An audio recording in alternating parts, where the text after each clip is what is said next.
దేశములోనికి కొండసీమలోనున్న ఒక ఊరికి త్వరగా వెళ్ళి జకరియా ఇంటిలో ప్రవేశించి ఎలిజబెత్కు వందనములు చేసెను.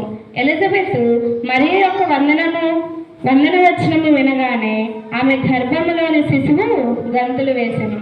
ఎలిజబెత్ గర్భంలో ఎవరున్నారండి? శిశువు. ఎవరు? ఆయన పేరు యోహాను. బాప్తిస్మం ఇచ్చు యోహాను. ముసలి వయసులో ఎలిజబెత్ గారికి దేవుడు గర్భఫలం ఇచ్చాడు.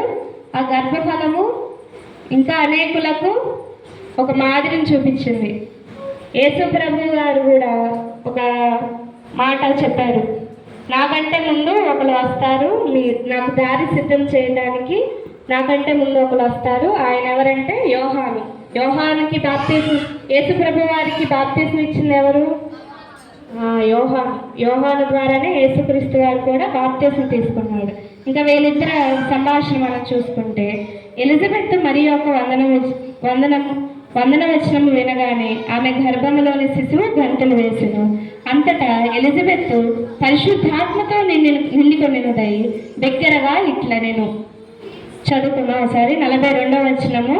ఇది చాలా ధన్యమైన మాటలు. స్త్రీలలో నీవు ఆశీర్వదింపబడిన దానవు, నీ గర్భఫలమును ఆశీర్వదింపబడును. నా ప్రభువు తల్లి నా యొద్దకు వచ్చుట నాకెలాగూ ప్రాప్తించను అని ఒక దేవుని సేవకురాలైన ఎలిజబెత్ ఒక మామూలు కన్యకైన మరియకు వందనవచనము చెప్తుంది. ఎంత ధన్యత! ఒక సాధారణమైన స్త్రీని దేవుడు ఎన్నుకొని తన గర్భంలో యేసుక్రీస్తు వారిని పెట్టి పిండంగా మరి ఒక యాజకుని భార్య అయిన ఎలిజబెత్ ద్వారా వందనవచనము చెప్పి, ఎలిజబెత్ కూడా వృద్ధాప్యమందు గర్భాన్ని ఇచ్చిన దేవుడు.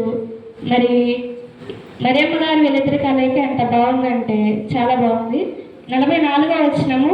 ఇదిగో నీ శుభవచనము నా చెవిన పడగానే నా గర్భములోని శిశువు ఆనందముతో గంతులు వేసెను.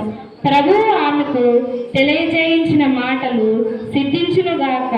నమ్మిన ఆమె ధన్యురాలు అయ్యను. ఏమైందండి? ధన్యురాలు అయిందంట. ఇంకా అప్పుడు మరియా ఇట్లా నేను, నా ప్రాణము ప్రభువును ఘనపరుచుచున్నది. ఆయన తన దాసురాలి దీనస్థితి కటాక్షించెను. నా ఆత్మ నా రక్షకుడైన దేవుని యందు ఆనందించెను. ఇంకా రక్షకుడు నీ కడుపులోనే పుడతాడా అని తెలిసాక కూడా ఇంకా మరియమ్మ గారు ఎవరు స్తుతిస్తున్నారు? దేవుణ్ణి ఇంకా స్తుతిస్తూనే ఉంటుంది. ఆమె ఎంత భయభక్తులు కలిగిన స్త్రీ అని మనం చూసుకోవచ్చు. ఇక్కడ ఇంకా 48వ వచనము. నా ఆత్మ నా రక్షకుడైన దేవుని యందు ఆనందించును. సర్వశక్తిమంతుడు నాకు గొప్ప కార్యములు చేసెను గనుక ఇది మొదలుకొని అన్ని తరముల వారు నన్ను ధన్యురాలు అని అందరూ. మరి అంటున్నారా మీరు యేసుక్రీస్తు వారి తల్లి మరియని ధన్యురాలని? ధన్యురాలే అమ్మ. ఇంకా కింద చూసుకుంటే, ఆయన నామము పరిశుద్ధము, ఆయనకు భయపడు వారి మీద ఆయన కనికరము తరతరము నుండును. ఆయన తన బాహువుతో పరాక్రమము చూపెను.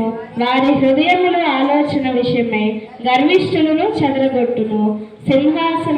సింహాసనముల నుండి బలవంతులను పడద్రోసి దీనులను ఎక్కించును. సింహాసనం నుంచి ఎవరిని పడద్రోసి ఎక్కిస్తారంటండి? దీనులను ఎక్కిస్తారంట. ఇందాల 41వ కీర్తన మనం చదువుకుంటే, బీదలను కటాక్షించువాడు యెహోవాకు అర్పించువాడని మనం ఇందాక చదువుకున్నాం కదా పాఠంలో. మరి యేసుక్రీస్తు వారి పుట్టుకకు మరియ తల్లి ఒక సాధనంగా ఏర్పాటు చేసుకున్నారు దేవుడు. ఆమె ద్వారా మనకి లోకరక్షకుడిని అందించాడు. ఆయన ద్వారానే మన పాపాలు తొలగిపోయాయి. పాపము తీసివేసి రక్షణని ఇచ్చాడు దేవుడు మనకి. మరి అలాంటి దేవుణ్ణి మనం ఏం చేసాము? హింసించారా లేదా? మనం చంపేసాం, హింసించాం, బాధ పెట్టాము, సిలువ వేసాము. ఆయన సిలువలో కాల్చిన రక్తం ద్వారానే మనకు పాప విముక్తి కలిగింది. మరి అలాంటి వారిని జన్మకు కారణమైన మరియను గుర్తు చేసుకోవటం మనకి కూడా చాలా సంతోషం.